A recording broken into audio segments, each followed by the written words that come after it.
Perfect. Perfect. Perfect.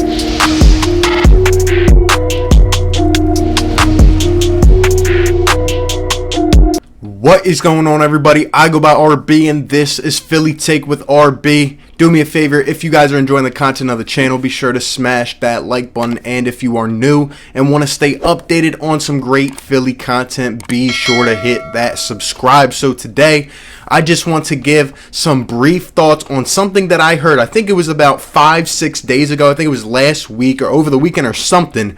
I never got around to it. Things have been a little bit busy, but I definitely want to provide some thoughts on something I heard from Brett Brown. Now, apparently Brown was doing some kind of press conference or something, and he was talking about the Sixers and about a topic that I have discussed many times over the last couple weeks, and that is playing youth in the playoffs. Like I said, guys, the Sixers are going to have to utilize youth in the playoffs. It is very, very essential. And when Brett Brown was asked about one of our young studs, a guy who was on a tear, Shake Milton, all right, he had a stretch there before this whole thing happened where he was just going off. And then he had some games, they started to throw some different looks at him, kind of get him in a different type of mindset and situation. And it worked a little bit, I'm not going to lie.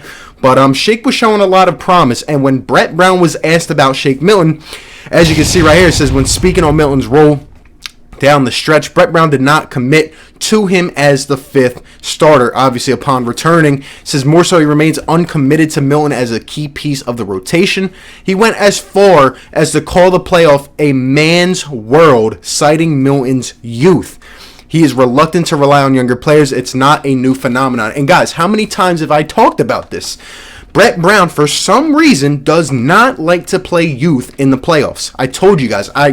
The first prime example that comes to my mind is a couple years back when Markelle Fultz was on that tear. I think it was like the last 7 or 8 games of the year. And then come playoff time, come that Boston Celtics series, Markelle really did not play at all. And nobody understood. We needed a spark, something. And Kel just did not play. And I've seen other examples of it too, but that was really the biggest one. And I don't know why he does not like to play youth. I'm not going to come out here and say, you have to play these young guys. You have to play them 30 minutes a night. No, you don't. But when things are not working, when you need some type of spark, you got to incorporate these guys. Obviously, it's your older guys, your vets, your stars that win you the games. But even if these role players are a little bit younger, you have to incorporate them.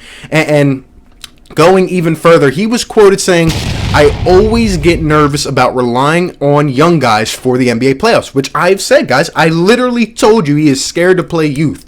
He says Shake is no different, no disrespect to him. It's just my 20-year history in the league that it ends up a man's world and a veteran type of environment, which he just doesn't have the luxury of years to put next to his name yet. But I'm going into this excited. I think some of the performance he's had on a consistent basis can't be that far out of reach where maybe he can produce a large portion of that again. That comes from Kyle Neubeck, who's a Sixers reporter for Philly Voice.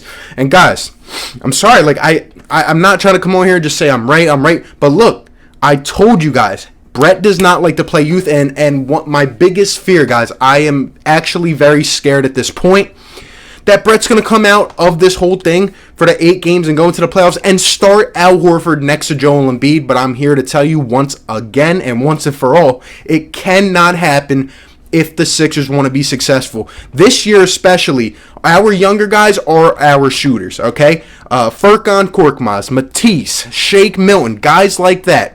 I understand they have a lack of inexperience. That's why I even said myself, I don't want them starting from game 1 of the playoffs. But you need to incorporate them. You can't have these games where Matisse Thybulle is playing 10 to 12 minutes a game. You can't have Shake playing 15 or under minutes. It cannot happen. Now, I also did say, if you bring in a guy like Furkan and he's off, he goes 0 for 7 right out of the gate, get him out. He cannot stay in the game. We can't let these guys really just fight for themselves. They have to be managed right. But at the end of the day, like I've been saying, I don't know who our consistent shooters are. Furkan, Shake, and Matisse, not only on offense, but, for example, Matisse, a guy of his caliber on defense. We need these guys to play useful minutes. I don't care about your 20-year history, Brett. This year is different. The whole situation is different. We need these younger guys, and we need them to contribute, and they need to play significant minutes. But I will say, guys, I do have a big fear and just a weird feeling that we might not see as much of Shake or Matisse as we want to, and we're going to rely more on these vets, which I hope they contribute as well. Glenn Robinson, Alec Burks, guys like that. But Al Horford must come off the bench, and these younger guys need to have a role, and they need to step up in that role. That's important as well. But I just wanted to show you guys. Let me know all your thoughts down below. Appreciate you guys for tuning in. Be sure to like, comment, and subscribe, and I will catch you on the next one.